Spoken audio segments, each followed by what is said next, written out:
And today I have with me Veronique Mead, who's a medical doctor, no longer practicing, but also somatic experiencing practitioner. And she has a master's degree in somatic psychology, and she's a great writer. She's created this chronic illness trauma studies blog, which we're going to talk a little more about. But so Veronique, I'm really glad you're here. And if you want, what do you want people to know about you? Because you're about to present for us in this online series on the baby's experience. Well, it's so great to be here, Kate. What I want to present, and it's also just an honor to be part of a group of people who are thinking this way, because this is really a whole new paradigm, a whole new lens. Mm-hmm. And in a way, what I kind of bring in is what I learned as a medical doctor. I taught family medicine, and I also did obstetrics. So I assisted women and their families through pregnancy and labor and birth, and took care of the babies. Mm-hmm. And that whole medical base I've added this whole training with the somatic psychology piece. When I went back to school, I left medicine because OB was one of the things that felt the most painful. It felt like I was doing something that wasn't quite right, or that the interventions that are so commonplace, I really had a low intervention practice, but I would inherit my colleague's person who'd been induced the day before. And I was really questioning. It just felt like we might be causing more harm with some of our interventions. And I didn't know any of the knowledge base. And so I've kind of combined this and want to talk about this in the presentation, about how we tend to think that physical illness is caused by physical causes, and mental health issues are caused by emotional causes, and that the two are separate. And what I learned when I retrained as a somatic psychotherapist, working in that mind emotional world, was, wow, trauma is a much more complex and subtle thing than I ever knew as a doctor. Mm-hmm. And it made me curious. Oh, it can cause all these different things in the emotional realm that psychiatrists would deal with. Is there any possibility it could cause chronic illness or be a contributing risk factor? And so I'm putting together what I've learned over the past 20 years of asking these questions, going to see, is there any research that supports it? And then along that same pathway, I was also developing a chronic illness myself, which I didn't realize. Mm-hmm. And so then I would explore it with myself. Well, people with PTSD get triggers. They'll have spikes in their systems. I wonder if that happens for me. And it took me a year to find my first trigger before I had a flare-up. And that led to what I'll be talking about as different sort of categories of adversity that affect risk over our lifetimes for chronic conditions, whether it's chronic illness or chronic mental health conditions. And adverse babyhood experiences, what I call ABEs.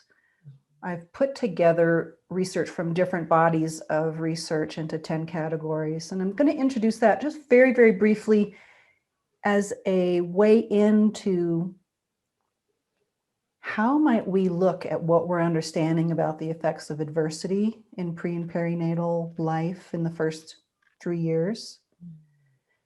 Because if we can see what the research is showing for different kinds of adversity and their risk factors for chronic illness, then we can actually start to see what we might be able to do about it and how we can introduce things we already know that can help prevent or delay or reduce risk. Or when these things inevitably happen, because, adversity is part of being human, how do we repair these things? And how do we recognize indicators that our nervous systems are getting dysregulated as babies or infants or children or as adults with chronic illness? And so I've found this way of thinking about 5 different time periods and what is being done in those areas that kind of links up with the literature of adversity, so that we actually can look at, okay, these might be things we could do to prevent risk factors like premature birth, low birth weight, or we might be able to reduce that or decrease risk for chronic illness. So that's what I want to emphasize, is understanding the adversity can help us really recognize what we can do for prevention and repair and treatment, even for adults like myself with chronic illness, because working my own babyhood events has been part of what's helped me improve my health over time as well. So how does one rework a babyhood event when they're an adult? Like, what have you done? Just a little conversation before we stop for today. Yeah. I ended up doing the pre and perinatal training with Myrna Martin. I know you did training with Ray Castellino. And with Myrna. Oh, and with Myrna too. And Myrna trained with Ray. Mm-hmm. And before the training, I did a bunch of workshops. So it's like a 4-day process in a very small group of 6 to 8 people. Mm-hmm.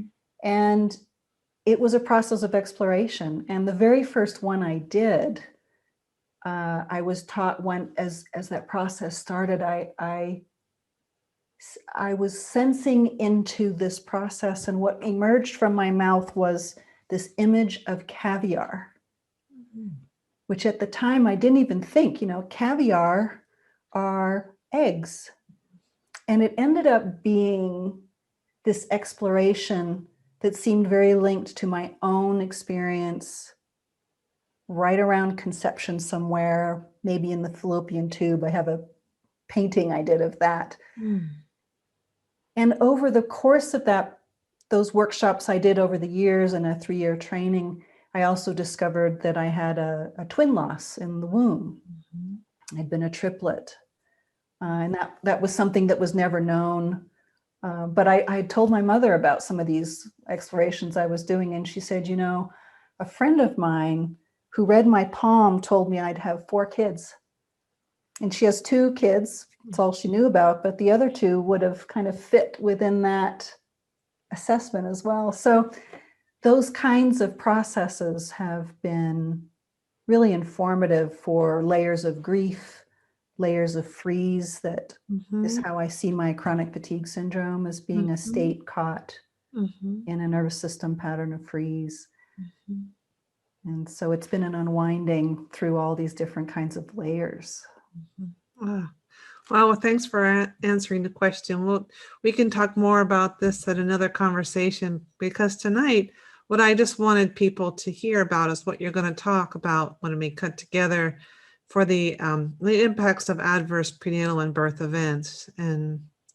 But it's good because you've spent so much time illuminating the baby's experience and going into detail and understanding the medical system and understanding patterns of health and disease or illness, I think is the word you use, and really being able to talk to that. And I'm hoping out of this transdisciplinary approach that we have, that we'll be able to think together on what kinds of changes we can encourage in our culture. Yeah. So thank you for being a part of our talk, Veronique, and we'll see you there. I'm looking forward to it, Kate. Until soon.